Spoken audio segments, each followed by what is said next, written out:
আসসালামু আলাইকুম এভরিওয়ান। আশা করছি প্রত্যেকেই অনেক ভালো আছেন। আমিও আলহামদুলিল্লাহ অনেকটা ভালো আছি। আজকে ছিল ঈদের তৃতীয় দিনের ভিডিও এটা। আমি ঈদের তৃতীয় দিন আমার বাবার বাড়িতে যাচ্ছিলাম, আর সেটারই কিছুটা ভিডিও ক্লিপস আমি আপনাদের সাথে শেয়ার করব। তো আমার ফ্যামিলির কিছু লোকজন এবং আমার হাজব্যান্ড সাথে করে আমরা সবাই গিয়েছিলাম আমার বাবার বাড়িতে, আর অনেক আনন্দ করতে করতে গিয়েছিলাম। আর মেয়েদের বাবার বাড়িতে যাওয়ার আনন্দটাই আসলে অন্যরকম, মায়ের কাছে যাব বলে কথা।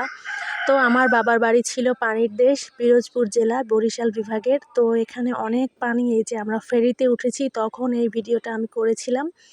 তো অনেকটা দেরি হয়েছে যেতে, সকাল 6টায় গাড়িতে উঠেছিলাম, আর বিকাল 4টা বেজে গিয়েছে যেতে যেতে। অনেক অপেক্ষার পর তারপরে বাড়িতে পৌঁছাইছি। তারপরেও রাস্তায় অনেক আনন্দ করেছি। তো এতটাই টায়ার্ড ছিলাম যে পৌঁছানোর পরে আর কোনো ভিডিও করিনি। এটা ছিল তার পরের দিনকার ভিডিও। বাবা মাছের আড়ত থেকে একদম টাটকা মাছ নিয়ে এসেছিলো, এরকম চিংড়ি, ডিমওয়ালা চিংড়িগুলো আমার এত বেশি পছন্দ, আর একদম তাজা ইলিশ মাছ নিয়ে এসেছিলো।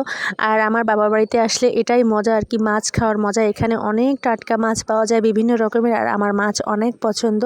তো দুপুরবেলা এইসব মাছ, আর তার সাথে এই যে মাংস রান্না হয়েছিল, আর পোলাও রান্না হয়েছিল, আরও বিভিন্ন রকমের আইটেম করা হয়েছিল, বাট অতটা ভিডিও করা হয়নি। আর মাংসটা আমার মা আমাকেই রান্না করতে বলেছিল, যেহেতু আমার শ্বশুরবাড়ির লোকজন এসেছে। তো মা বললো যে তোমার মতো করে তুমি সুন্দর করে রান্না করো। তো আমি তাই করেছিলাম।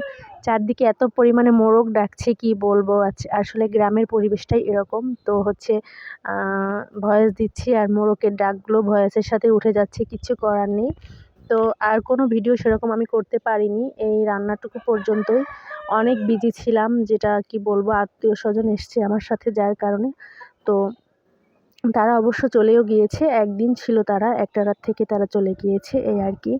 তো আমার ভিডিওটা আজকে এই পর্যন্তই। তেমন বেশি ভিডিও করতে পারিনি, আস্তে আস্তে করব।